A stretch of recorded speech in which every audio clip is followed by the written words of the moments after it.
The Tobago Football Association League competition began 2 weeks ago, but already is producing some excellent football entertainment. Signal Hill United hosted Calder Hall FC in the early part of the season.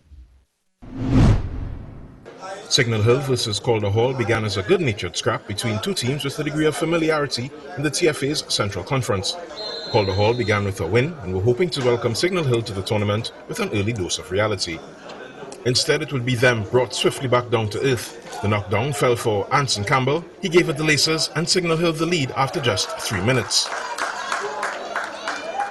Signal Hill had a chance from the right side, but the free kick was a bit too delicate to trouble the Calder Hall keeper.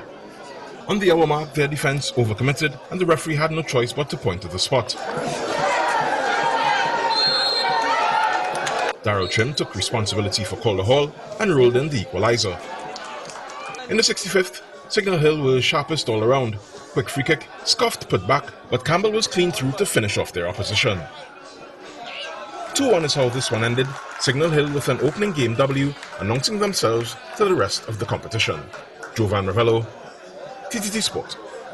Meanwhile, Burchill Sinclair Soccer Academy began the TFA League with a draw against fellow giants Stokely Vale. Against Leeds United, they sought to make a better impression in the Central Conference. Leeds in yellow and St. Clair's Academy in red and white both needed points to get their league campaign started. St. Clair opened the scoring in the 5th and it was way too easy. One ball took the whole Leeds defence out and Samuel Solomon made it 1-0 in his stride.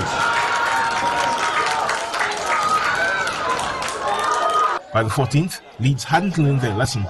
An identical ball, Kaleem Lewis had a little more work to do, but the second was almost as easy to come by. 2-0 at the half. In the second half, Leeds improved significantly, but St. Clair Academy dug into their bag and produced a silky sequence. Cheyenne George wrapped up the victory in the 82nd. With the win, St. Clair moved to 4 points, level on points with Stokely Vale, who have a better goal difference. Jovan Ravello, TTT Sport. Hey, thanks, Jovan.